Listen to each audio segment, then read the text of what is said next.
Nós iniciamos na quarta-feira passada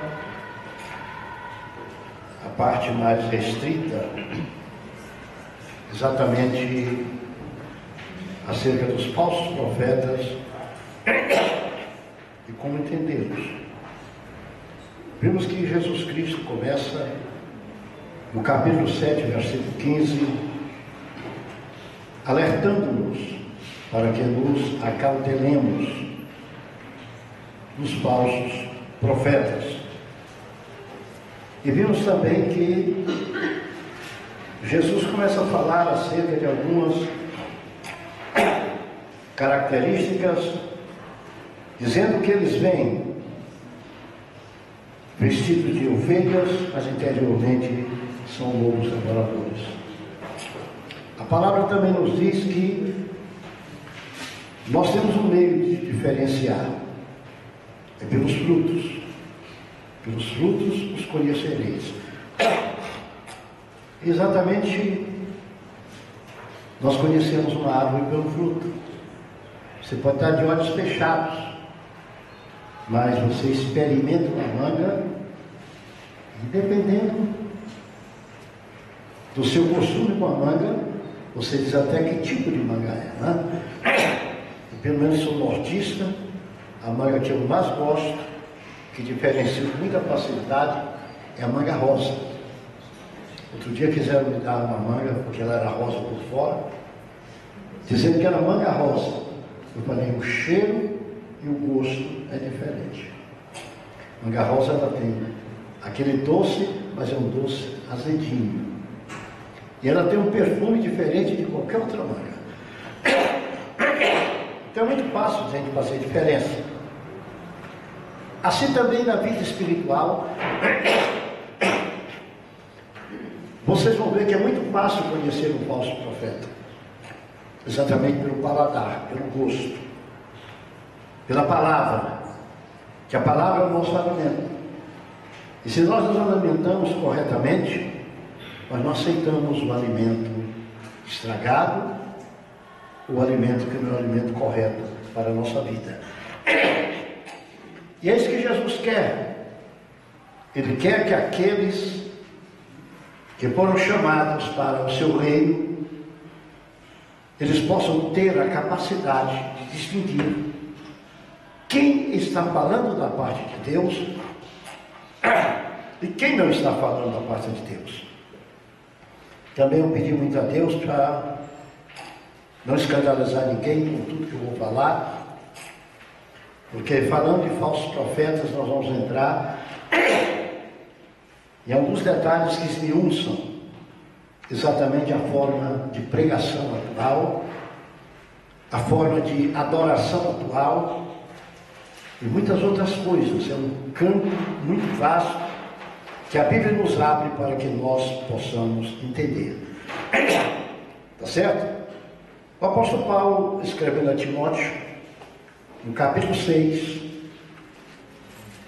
e versículo 3, ele começa a nos mostrar algumas nuances exatamente do falso profeta. No capítulo 6, a partir do versículo 3. Ele diz: se alguém ensina outra doutrina e não se conforma com as sãs palavras de nosso Senhor Jesus Cristo e com a doutrina que é segundo a piedade, é soberbo, nada sabe, mas delira de questões e contendas de palavras, das quais nascem invejas, porfias, blasfêmias e ruins suspeitas. Interessante, o apóstolo diz: se alguém vos trouxer alguma outra doutrina. E aqui, meus irmãos, que eu quero que vocês prestem atenção a cada momento da Bíblia, e vocês vão sentir porque a igreja tem alguns tipos de orientação que não existe em outras igrejas.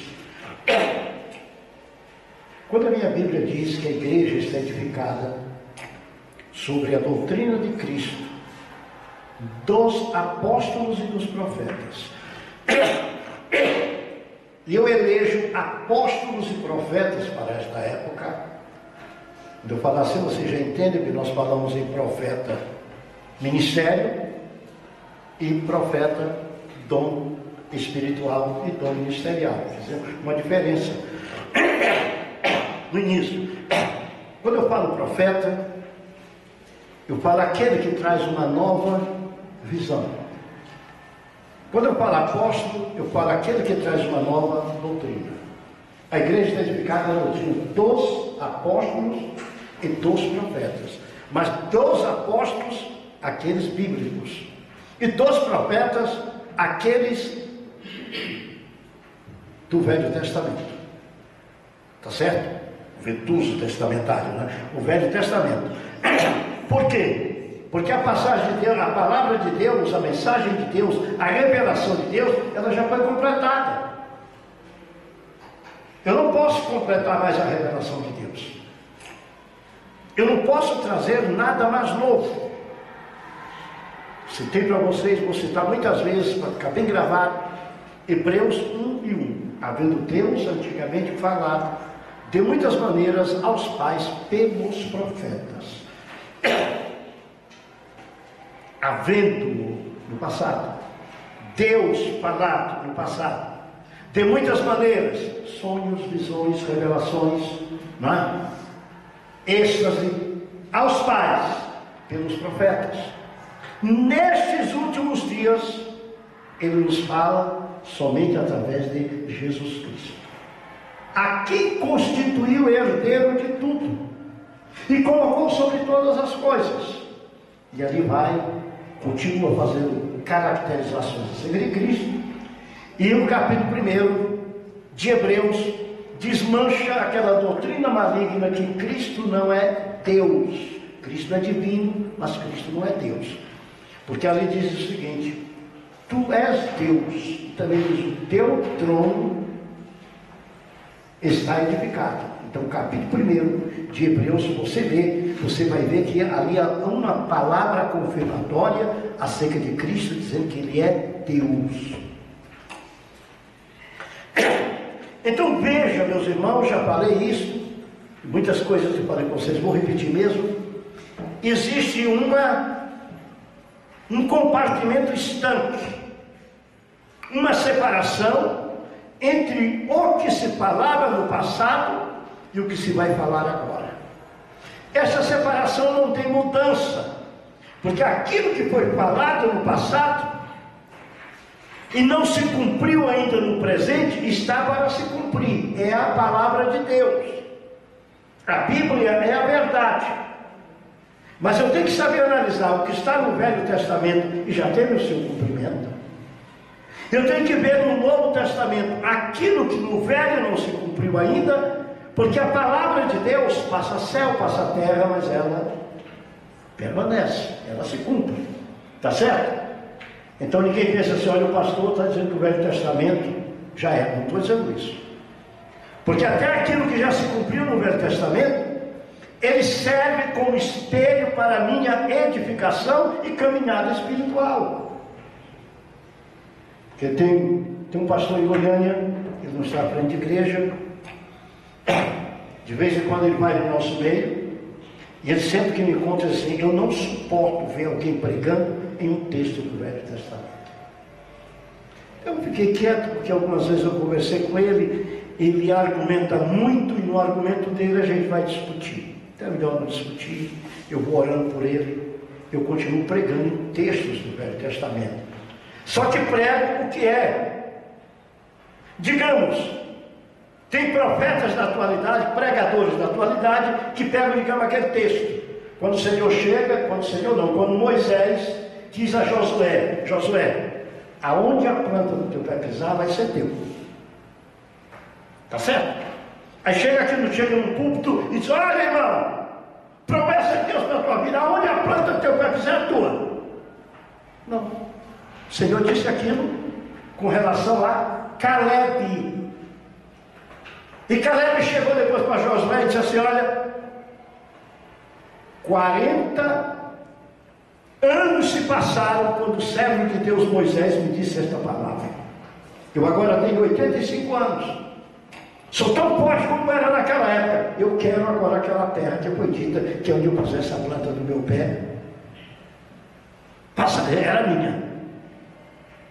Eu posso dizer para você diferente, que aonde você estiver, a bênção de Deus está sobre você. Mas eu não vou pregar que onde você colocar o pé é seu, porque a palavra de Deus está dizendo isso, que a palavra de Deus está dizendo, mas não é para você. Você começa a ver pregação falsa, o falso profeta. Você quer ver um texto do Novo Testamento? Eu não entrei ainda aqui no nosso assunto, mas só mostra. Você quer ver um texto do Novo Testamento que é usado em quase todas as igrejas, até na nossa eu já vi alguém usar? Só que o pastor usa, eu fico quietinho, depois eu chamo no canto e converso com ele, pastor. É como eu faço com meus pastores. Eu não vou envergonhar ele na frente de uma igreja, mas se ele disser uma besteira, eu chamo no canto e vou conversar, vou abrir a Bíblia, e ele fica sorrindo comigo, satisfeito, feliz da vida. Olha, irmão! Irmã, está escrito, a senhora pode confiar, crê no Senhor Jesus Cristo, será salvo tu e tua casa. Está escrito. Mas não é para ti. Ali foi um texto dirigido a uma pessoa. Atos 16 e 31. Paulo e Silas estão na prisão. Houve aquele terremoto, houve aquele negócio. Houve a conversão do carcereiro de Filipos. Né? Paulo diz para o carcereiro, crê em Jesus Cristo que vai ser salvo tu e tua casa. Então eu não posso sair pregando por aí. Olha, está escrito na Bíblia. João, crê no Senhor Jesus Cristo que vai ser salvo tu e tua casa. Não. Eu posso dizer isso de outra forma, que também é verdade. A Bíblia diz que o Senhor cumpre o desejo do coração do justo. Você deseja que a sua casa seja salva? Não deseja? Você começa a orar. O Senhor vai salvar a tua casa. Mas não é este versículo da Bíblia. É que Deus cumpre o desejo do coração do justo. Aí não entende como é o negócio? Então é aqui que nós vamos começar a entrar nesse campo e vamos ver o seguinte: o falso profeta, ele fala como se fosse a palavra de Deus, ele diz sempre coisas boas, ele não tem coragem de dizer, conserva a tua vida, você tem que mudar de vida. Ele não faz essa pregação. A pregação dele é o seguinte: é coisa para te alegrar, para levantar o teu ego e para te vender ilusão. A Bíblia não vende ilusão. Jesus em João capítulo 16, eu acho que é 33, mas se não for 33, é o último versículo do capítulo 16 de João. Pode até não ser 33, mas é o último versículo do capítulo 16 de João. Jesus disse o seguinte: no mundo tereis aflições. Tende bom ânimo, eu venci o mundo.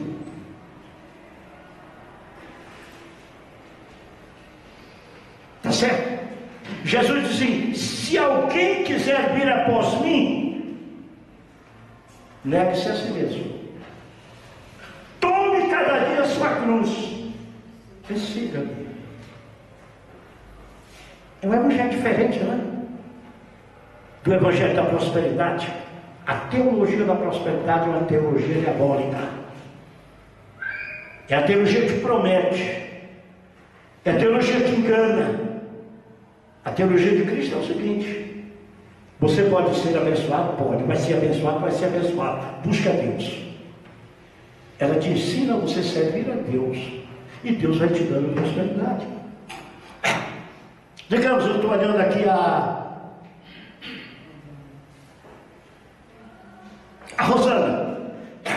Rosana, vocês desculpem que eu conheço ela de ontem, né? Eu só não vi Rosana nascer. Fui criada no meu colo, Rosana. Hoje é uma senhora, tá, e seu esposo está tudo. É menina criada nessa igreja. Eu estou vendo aqui a Rosana. Rosana vem de uma família muito simples. Não é isso, Rosana? Muito humilde. Mas Rosana é crente. Deve ser um futuro pastor, já grita isso, não sei o quê. Entende o negócio? Casou-se, humildes, abençoados. Deus deu lar, deu um carro, deu tudo para eles. E agora os dois filhos universitários, um fazendo engenharia e o outro fazendo medicina. E eles só rindo. Você nunca pensou na vida, né, Rosana? Você entendeu o negócio? Aqui eu posso mostrar muita gente. Aqui eu mostro assim, eu mostro aos montes, não é, João? Eu mostro aos montes. Não é, minha filha? Eu mostro aos montes, porque eu conheço o povo, eu posso falar acerca do povo. Então, quando eu olho para a igreja, eu sinto alegria. Eu sinto alegria porque eu estou vendo que Deus está abençoando. Deus está dando prosperidade. Mas debaixo do Evangelho, como ele é. Então a Bíblia mostra pessoas que trazem outra doutrina. Isto é o quê? Outro ensinamento. Pastor, isso é possível? Nós vamos caminhar e vocês vão ver como isso é possível. Hoje em dia, meus irmãos, quando se fala em outra doutrina, tem as doutrinas bíblicas, tem os exageros e tem aqueles que diminuem. Outro dia eu estava assistindo um programa de televisão. O dízimo é bíblico, mas alguém resolveu pregar o trízimo.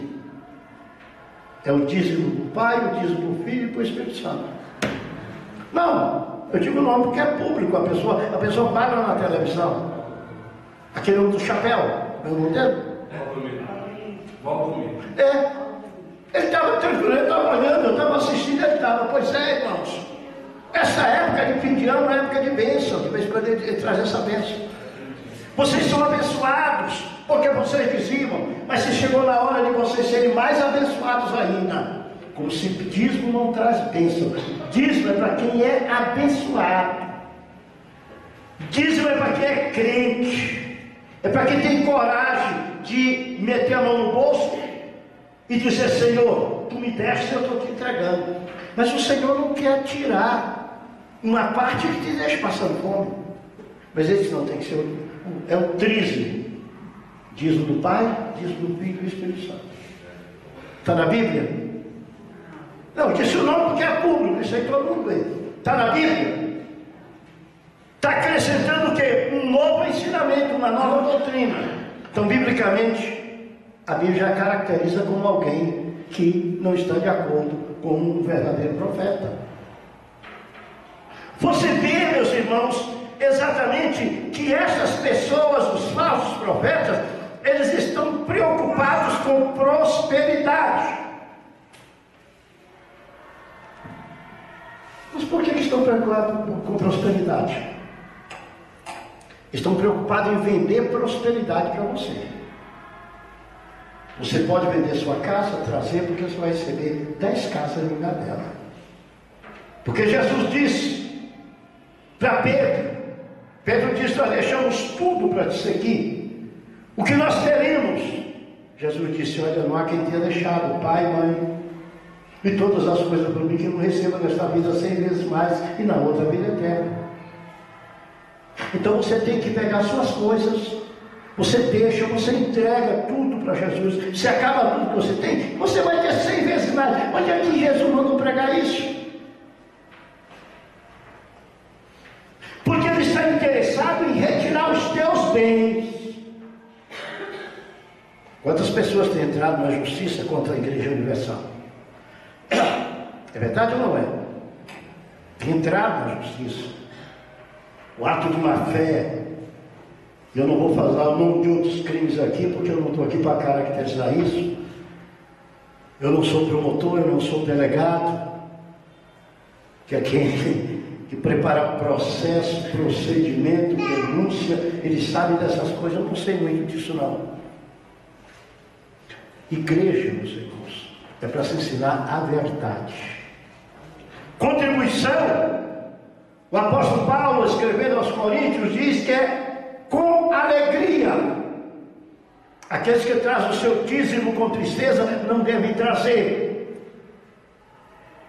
Aquele que traz sua contribuição com tristeza não deve trazer. Aquele que traz sufocado não deve trazer. Porque o Senhor não recebe nada de pessoas desta forma. O Senhor recebe quem traz com alegria. O Senhor me deu, eu vou tirar o do Senhor e vou levar. O Senhor me deu 10. 10 é do Senhor. E o Senhor me diz, usa 9 e traz um só para mim.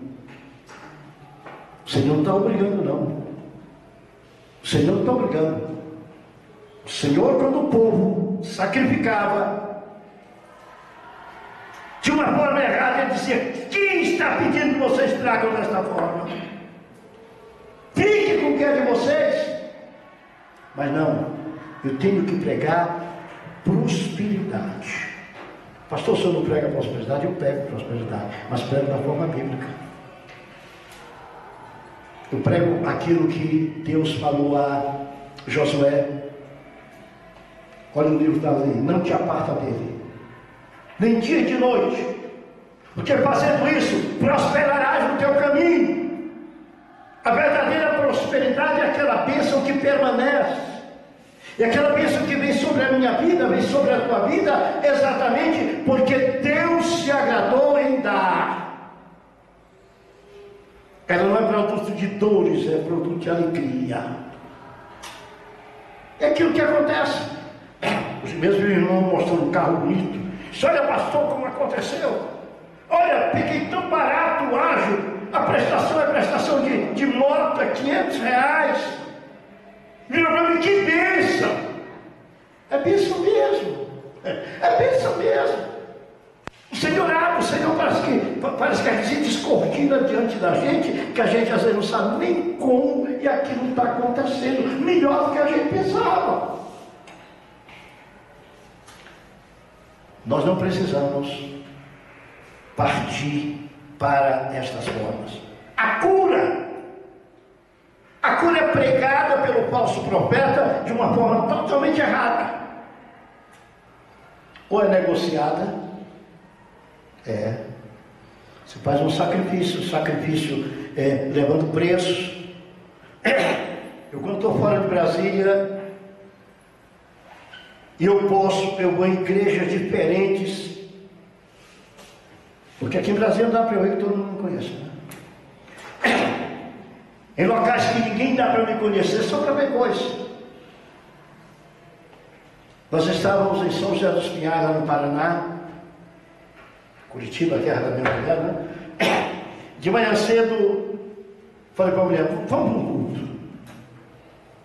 Deus é um. Eu nunca tinha entrado na igreja Deus é um. Eu já entrei na Vó Rosa, já entrei tudo que vocês pensaram. Para ver tudo, eu quero ver tudo de perto. Entende?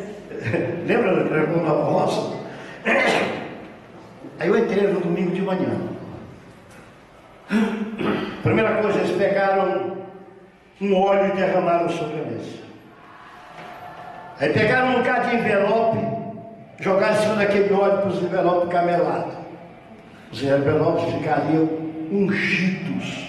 E quem pegasse aquele envelope, levasse e colocasse dinheiro dentro, ia ser abençoado. É bíblico. É bíblico. Os irmãos começam a ver como é que eu chego nos locais e vejo as coisas. Curitiba, de novo. Eu vou dando o nome aqui porque o que eu estou contando aqui é verdade. Curitiba, de novo. Eu vejo na televisão uma pessoa que eu admiro muito, conheço de perto, eu bati muito papo com ele, a gente brincava muito. Num grupo de pastores há anos atrás, né? É Soares. Prega bonito, né? Ensina um bocado de coisa. Gosta muito daquele corinho que meu neto gosta, né? Estou seguindo a Jesus Cristo. Parece o caso da Cristo no começo, né? Ele também andava lá por perto, né? Ele é parente daqueles que começaram. E nós entramos numa igreja em Curitiba. Não sei se eu não dei sorte naquele dia. Me distribuíram o envelope, eu peguei, e uma vela amarela. Veja bem, eu não estou dizendo que não pedissem contribuição, gente. Dependendo da necessidade da igreja, a gente pede. Mas que a pessoa tinha que pegar aquela vela amarela, colocar em cima daquele vela. Digamos, você fazer um propósito durante toda a semana. Cada dia você fazia um tanto. Se fosse 10 reais, era todo dia da semana 10 reais. Se fosse 100 reais, todo dia você levava 100 reais. Quando chegasse no domingo, você levava a vela e o envelope. Você colocava o envelope, você colocava o dinheiro dentro, você colocava a vela, e você acendia a vela e ia ler a Bíblia. Então, durante aquela semana, aquela vela ia se acabar. E aquilo ia trazer bênção para você, porque você estava trazendo aquele dinheiro no envelope que ia dar uma prosperidade e bênção na sua vida. Eu peguei a vela, porque eu lembrei do tempo que eu era criança. Quando eu era criança, o sapato era muito duro. E lá no meu norte a gente não chamava vela, chamava estearina. Alguém lembra disso? Alguém chegou a conhecer esse nome aqui? Conheceu, senhor? Diz assim, o que é que faz? O que é que passa? Estearina. Então você pegava a vela e passava no calcanhar do sapato para amaciar o sapato. A senhora já fez isso, né? Então ela disse, o que você vai fazer com essa vela? Sapato duro, meu irmão, vou amaciar o sapato. Quer dizer, é tão bonito a igreja, é tão bonito a forma de ser. E além da vela tinha uma rosa também que dava. Gente, aonde foi que Jesus manda fazer essas coisas? Os irmãos estão vendo porque eu não me misturo com certas coisas e não trago certos pregadores para cá, que de repente chega com uma vela aqui, com aquela vela amarela, aquele envelope, aquele lacinho e aquela rosa, e vai complicar a vida. Então nós vamos conhecendo os falsos profetas exatamente pelos frutos os conhecereis. Os frutos são examinados de acordo com a palavra. Se alguém chega para você querendo fazer uma coisa com você que não está na palavra, não deixe fazer. Você pode trazer maldição para a sua vida. É aquilo que eu digo. Não deixe qualquer pessoa colocar a mão na tua cabeça para estar te orando por você ou te abençoando, não. Não deixe. Você não sabe quem é. Quando você deixa alguém colocar a mão sobre a tua cabeça, você está entregando poder daquela pessoa sobre a tua vida. Estava em Belém do Pará, agora na minha terra. Saí da terra da minha mulher e fui para a minha terra. Hoje eu estava vendo no assunto, só comentários assim. E nós fomos um culto na Cruzada Nacional de Evangelização. É a Cruzada do Evangelho Quadrangular. Salvação, cura, batismo com o Espírito Santo e volta de Cristo. Muita gente não conhece a Cruzada. A Cruzada começou quando o Brasil para Cristo também começou. Ela começou um pouco antes. Trabalho igual. Mensagem igual, a mesma coisa. Você assistiu um culto na Cruzada, você assistiu no Brasil para Cristo há 50, 60 anos atrás, 60 anos atrás, 50, era a mesma coisa. Eu falei, assistiu o culto na Cruzada hoje à tarde, em Belém, nós entramos. Você sabe que o óleo tinha sangue picado nele? Sangue de Jesus. Fala.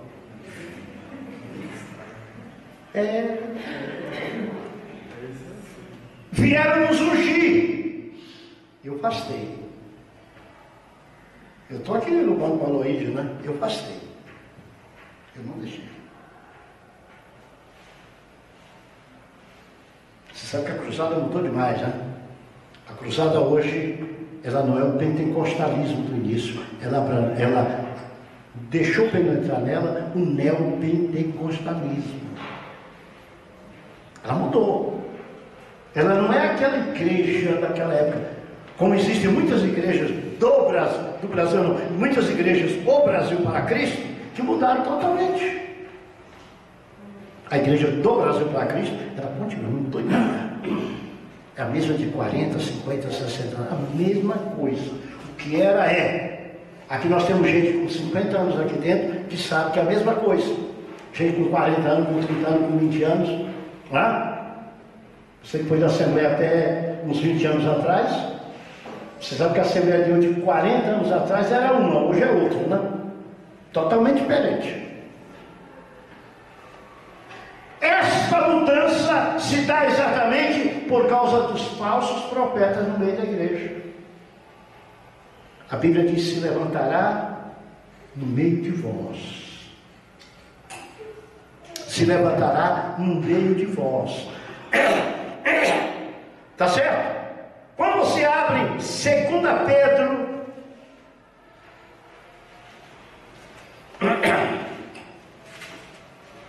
eu vou ser prolixo nesse assunto, porque eu quero deixar você de um jeito que você vai sentar no local, você não vai ser crítico, você vai ter defesa espiritual.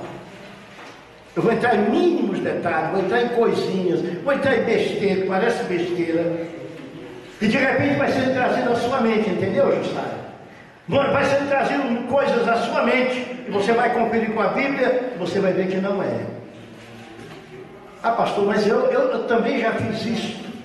Só que a Bíblia diz o seguinte, minha amada: Deus não leva em conta os tempos da nossa ignorância. Quando eu não tinha conhecimento, eu era ignorante sobre aquilo. E todo mundo é ignorante em algum campo. Agora nós não podemos ser ignorantes espiritualmente. Nós somos filhos de Deus, nós temos a palavra aberta, nós somos instruídos na palavra, nós temos que viver pela palavra, nós temos que ter coragem de falar a palavra como ela é. Bata em quem bata, doa em quem doer. Mas temos que ter um povo firmado, um povo que conheça, um povo que entenda, um povo que não balance. Um povo que não balança. Não balança por quê? Porque conhece a palavra. O que é que diz Paulo? Eu sei em quem eu tenho crido. Eu sei em quem eu tenho crido. Olha 2 Pedro, capítulo 2. Versículo 1 diz assim: e também houve entre o povo falsos profetas. Como entre vós haverá falsos doutores que introduzirão encobertamente heresias de perdição. Negarão o Senhor que os resgatou, trazendo sobre si mesmos repentina perdição. E muitos seguirão as suas dissoluções, pelos quais será blasfemado o caminho da verdade. E por avareza farão de vós negócio, com palavras fingidas, sobre as quais já de largo tempo será tardia a sentença e a sua perdição não dormirá.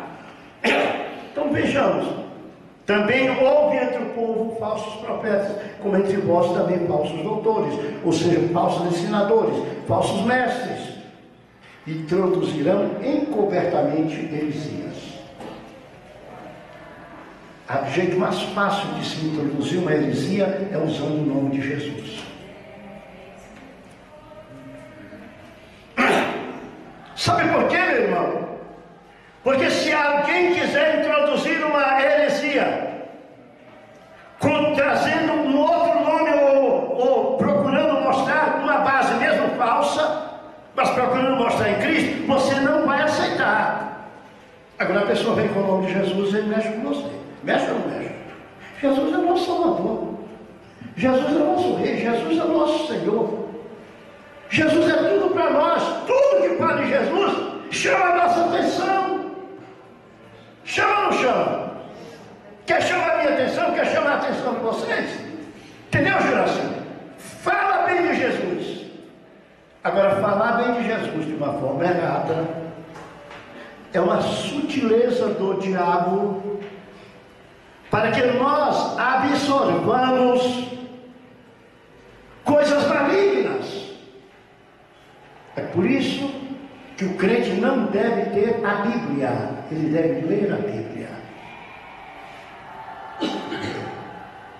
Não adianta o crente ter a Bíblia, ele deve ler a Bíblia. Ainda digo mais para vocês, eu vou mais longe. Hoje em dia, tanta Bíblia com rodapé aí. Bíblia é essa aqui, gente, ó.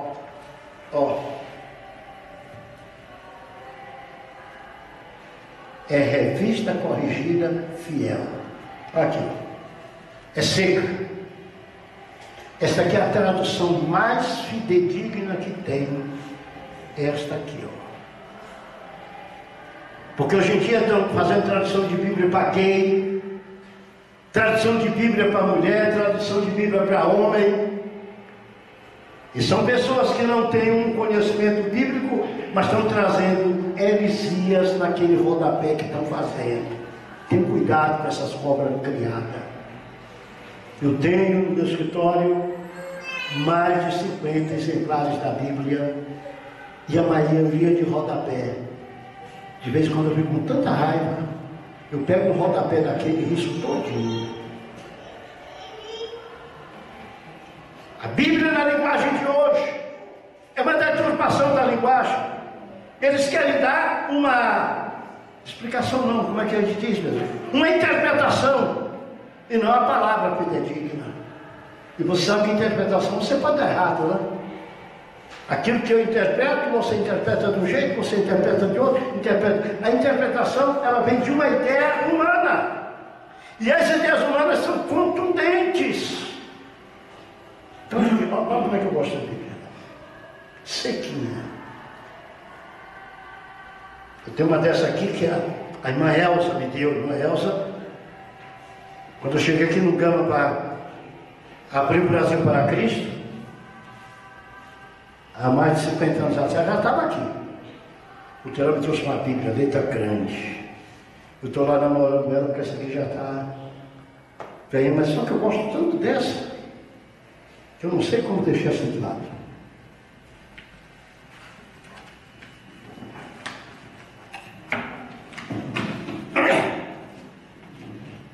Então quem me pergunta, pastor, que Bíblia eu compro? Compra uma desta, uma Bíbliazinha simples, revista, corrigida, fiel, já tem o nome fiel. É aquela examinada no texto grego com maior profundidade. A linguagem é simples, não é rebuscado, não é a Bíblia escrita só para jovens, não é a Bíblia escrita só para velhos, só para não sei o quê. É a Bíblia, é aquela antiguinha nossa. É a pé durinha da gente. Aquela que fez a gente estudar as coisas de Deus. Então o profeta diz: houve entre o povo falsos profetas, como entre vós haverá também falsos doutores, que introduzirão encobertamente heresias de perdição. Ele não diz, poderá ser que introduzam. Poderão introduzir, diz assim, introduzirão. Ele afirma. É por isso, meus irmãos, que o profeta, salmista e rei Davi diz: guardei, Senhor, a tua palavra no meu coração. Assisti o Richard Wurmbrand, aquele que escreve A Cruz do Punhal, há uns... Pastor, só fala de coisa velha, né? Ontem eu conversava com um pastor e ele conversava com a gente coisas de quando a gente era solteiro, né, Luiz? E começamos, né? Coisa boa, né? E um pastor filosofou demais, pastor presbiteriano, porque olha, gente, eita pastorzada aqui, não sei hoje que eu não ouço muito eles, mas que antigamente pregava bonito, era um pastor presbiteriano. Você parava para ouvir a prédica do cara, a homilia. O sujeito era perfeito na retórica, perfeito em tudo. E aquele pastor pregou, e quando o Richard Wurmbrand chegou descalço, e alguém perguntou: por que você está descalço? Ele disse: é porque eu fiquei muito tempo no calabouço e meus pés não suportam. Calçado não suporta nada, mostrou para a gente. Aí aquele pastor falou para ele: pois é, eu tive na Rússia, nessa época, eu tive assim. Ele disse: o senhor era convidado do rei. Eu estava sofrendo por Cristo no calabouço. Ele contava que ali ele não esquecia nada da palavra de Deus, porque tinha lido a palavra e tinha guardado a palavra. Ele podia testemunhar e falar do Senhor. O crente deve estar preparado. E a Bíblia diz: surgirão falsos doutores, introduzirão encobertamente a heresia de perdição e negarão o Senhor que os resgatou, trazendo sobremesa, repetindo. Pastor, negar o Senhor? Negar o Senhor, gente, não é dizer eu não conheço o Senhor não é Salvador. É colocar alguma coisa junto da salvação, a salvação não tem o valor todo. É colocar alguma coisinha sobre o nascimento miraculoso de Jesus. Coloca um cálciozinho. Todo cálcio que tem na palavra ele faz negar o Senhor. Por quê? Porque nega a eficácia da salvação. Quando eu defendo a salvação pelas obras, eu nego a eficácia da salvação. Eu estou negando o Senhor. Quando eu me filio a doutrina calvinista de uma parte da reforma, salvação restrita, a graça restrita, eu estou negando o poder do sangue de Jesus, porque eu estou dizendo que vão ser salvos somente aqueles que foram predestinados, os que foram eleitos. Então há um grupo só que vai ser salvo, e só vai ser salvo quem já foi predestinado para a salvação. Então não precisa Cristo morrer. Para que Cristo vai morrer? Se já quem vai ser salvo, quem não vai ser salvo. Não precisa Cristo morrer. Mas a Bíblia diz assim: Deus amou muito a humanidade para que todo aquele que nele crê. Aí está a predestinação. Predestinação. Predestino. Destino dado antes. Jesus fala da predestinação, fala. A predestinação é verdade. Eleição é verdade. Jesus diz: quem crê no Filho tem a vida, e quem não crê no Filho tem a condenação. Jesus predestinou todo mundo que crer nele a vida eterna, e todo mundo que não crer nele a condenação eterna. A predestinação é duas portas diante do homem. Jesus dizendo: ó, crê em mim, vida eterna. Não crê em mim, condenação eterna. A predestinação é aquilo que o Senhor disse para Caim: se tu te arrependeres, por acaso não haverá aceitação para ti? Mas se tu não, pecado já está numa porta, será escravo dele. Caim saiu dali, foi para o pecado. Então a predestinação é verdade, mas não restrita como prega o calvinismo. A graça, ela não é restrita, ela é irrestrita. A graça de Deus se manifestou para a salvação de todo aquele que crê. Todo aquele que não crê não aceita a graça de Deus. Então Deus deu ao homem o livre-arbítrio, e dentro do livre-arbítrio o homem é predestinado à salvação, condenação. O único fato real: todos pecaram e destituídos estão da glória de Deus. Esse é fato real. Esse é fato real. Salvação ou condenação depende do ser humano. Então vêm as doutrinas malignas e pregam o contrário. Anulam Cristo, anulam a redenção. Porque às vezes eu penso que o falso profeta é só aquele que quer se apresentar com milagres. Não. O falso profeta é aquele que ensina qualquer coisa errada. É como uma doutrina maligna que tem: salvo uma vez para todos, tempo salvo.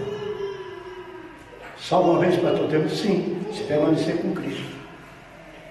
Jesus diz: aquele que o Pai me dá, ninguém arrebata da minha mão. Mas você pode bater na mão de Jesus: solta a minha mão. Aquele que perseverar até o fim será salvo. Como guardastes, está lá em Apocalipse, a palavra da minha paciência, eu te guardarei do dia do mal que há de vir sobre toda a face da terra.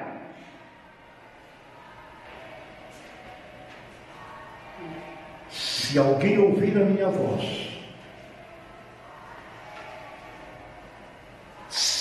o se é na Bíblia, se alguém quiser me seguir, se alguém quer vir após mim, quem se aproxima de Cristo está predestinado à vida eterna. Quem despreza Cristo está predestinado à condenação eterna. Então nós vamos caminhando, exatamente mostrando como existem aqueles falsos profetas, falsos doutores, que se introduzem encobertamente heresias de perdição, que negam o Senhor, que os resgatou, trazendo sobre si mesmo perdição.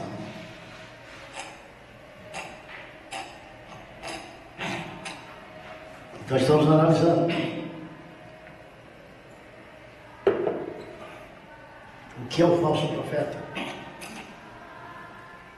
É também aquele que traz uma palavra para levar para a perdição. É aquele que traz uma palavra para dissuadir você do caminho de Cristo. Tá certo? Quando nós abrimos Colossenses,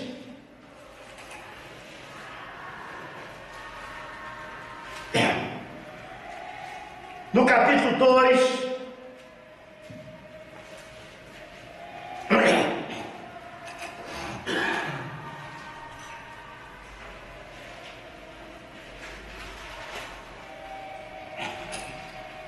versículo 4, o apóstolo, quando fala acerca de a advertência acerca de falsas doutrinas, ele diz: e digo isto, para que ninguém vos engane com palavras persuasivas.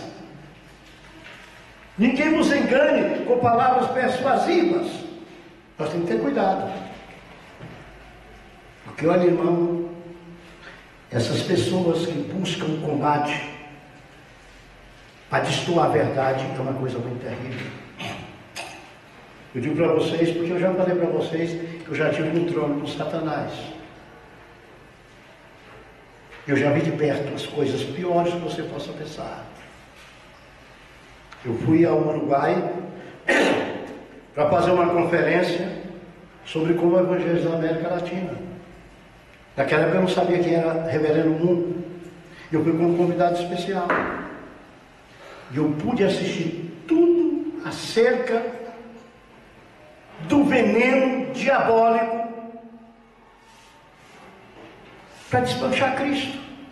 Não vou contar tudo que eu vi, mas vou contar só um fato para vocês. O que é que Deus faz comigo nesses locais? Cheguei para aquela conferência. Tinham vários conferencistas. Eu teria um prazo de 2 horas para falar como apresentar um plano para a evangelização da América Latina. E eu me empolguei. Quando cheguei lá, fui para um hotel. No dia que começavam as conferências, que eu fui preencher minha ficha, quiseram me tirar do hotel para ir me levar para uma suíte presidencial. Minha esposa estava comigo, sabe disso. Lutero eu levei comigo também, sabe disso. Não está aí, filha. Mas eu não quis ir, eu fiquei onde estava. E fui levado para uma reunião, onde estava o Moon e os 12 dele, e a Muna lá, né? Não sei se é Muna o nome dela. Eu só falava lá em... esqueci até de onde ele é agora. De um país aí do Oriente. Hein? Coreia. Coreano mesmo. Ele falava lá em coreano, o cara traduzia, eu falava aqui em brasileiro. Para você falar português, ele falava em brasileiro. E conversava por meia hora, um negócio esquisito. Aquele salão vermelho, aquele tapete que afundou meu pé até aqui. Eu nunca vi um negócio daquele, não. Eu já vi tanta coisa na vida, meu Deus. O Senhor já me levou de presta, não presta. Para poder falar as coisas, né? Depois de conversar uma meia hora comigo, os 12 dele, eu e ele, o tradutor olhou para mim e disse: o reverendo Mundo acaba de determinar que o senhor vai trazer a palavra de abertura no congresso esta tarde. Falei: eu não. Eu vim fazer uma conferência para trazer palavra. Não. E está pedindo para o senhor não contrariar. Ele sempre por Deus que o senhor tem que trazer a palavra de abertura. Comecei a coçar a cabeça, né? Sou acostumado a me preparar antes para falar alguma coisa, para não falar besteira. Eu falei, é hoje. Entramos naquele local, aquele auditório, aquele super lotado. Não sei quantas mil pessoas cabiam ali, mas era muita gente. Era gente demais. E ali, parece que já estava pronto antes, que quando eu subi já tinha um papelzinho com o meu nome lá em cima. E ali a gente pregava, e eles colocavam aquele troço no ouvido, aqueles que estavam ali ocupando a mesa, já a tradução já era feita direta. Aí chegou a hora, cantaram, oraram, aí lá vai Gideão, né?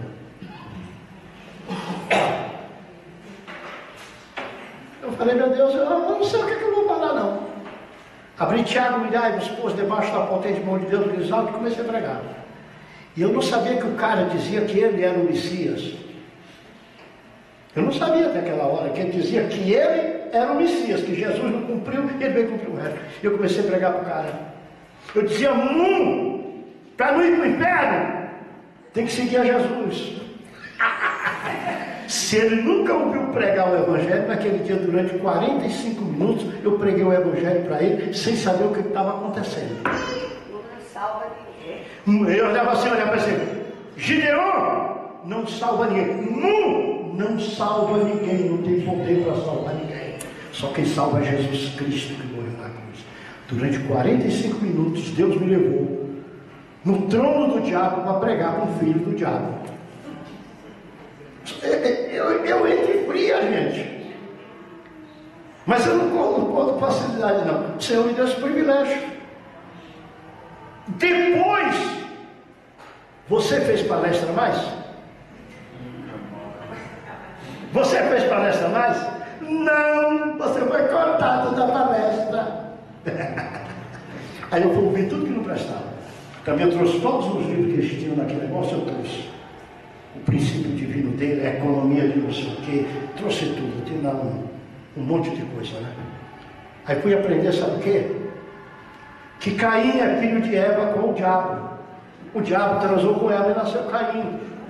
Eu aprendi cada coisa. E se eu precisar para vocês vão rir. Você está rindo, Jussara? Aperta a mão aí. Eu aprendi tanta coisa. Mas por que o Senhor estava me levando? Para quando me disserem uma coisa, eu disse, olha, isso, eu sei falar. Quando eu estava, na época que eu estava como presidente do Conselho de Pastores de Brasília, que aquele pastor da Assembleia, o chefão com meu nome, Mané Ferreira, lá na Câmara, fez um pronunciamento em nome dos evangélicos acerca do mundo. Eu mandei uma ficha, chamei no Conselho de Pastores. Aí estava lá o Doriel, que Jesus já levou, estava o Rodovalho, esse pessoal todo aí, né? Ele foi, todo mundo foi. Eu chamei para dizer o seguinte, que ele não tinha autoridade para falar em nome dos evangélicos para o filho do diabo. Porque eu sou assim, eu falo em qualquer lugar. E aqui Deus cedeu. Teve gente grande que começou a defender. Eu falei, não, eu conheço, eu estive no trono de Satanás. Aí contei um bocado de coisa de lá. Eu falei, alguém que prega que ele que é Jesus, veio completar a missão de Cristo aqui na terra, não é o diabo, mas é filho do diabo. E o negócio ficou sério. Desde esse dia, Mané Ferreira, que era muito meu amigo, eu cheguei a ser advogado dele até, não fala mais comigo, passa por mim, passa a cabeça. O que é que eu posso fazer? Né? Mas eu tenho que dizer a verdade. Então nós temos que conhecer, nós temos que ter experiência para não parar diante dessas coisas. E é isso que eu quero transmitir para vocês. Eu não saber quantas quarta-feiras eu vou levar, mas eu vou levando e contando as coisas devagarinho dentro da Bíblia, e vocês vão chegar a um ponto que vocês não vão conseguir sair nunca mais dentro do Brasil para Cristo, porque vocês vão chegar em muito local que vocês pensam que é verdade, e na hora que vocês forem conferir com a verdade da palavra de Deus, vocês veem que não é. A minha missão como pastor é abrir a palavra e mostrar a verdade para vocês. É dizer como diz a palavra, este é o caminho, anda nele sem te desviar, nem para a direita, nem para a esquerda. Amém? Quarta-feira a gente vai conversando até mesmo, certo? Vai conversando até Jesus voltar. Que Deus abençoe os irmãos, e abençoe ricamente. E na próxima domingo é ceia do Senhor. Tá bom? Amém.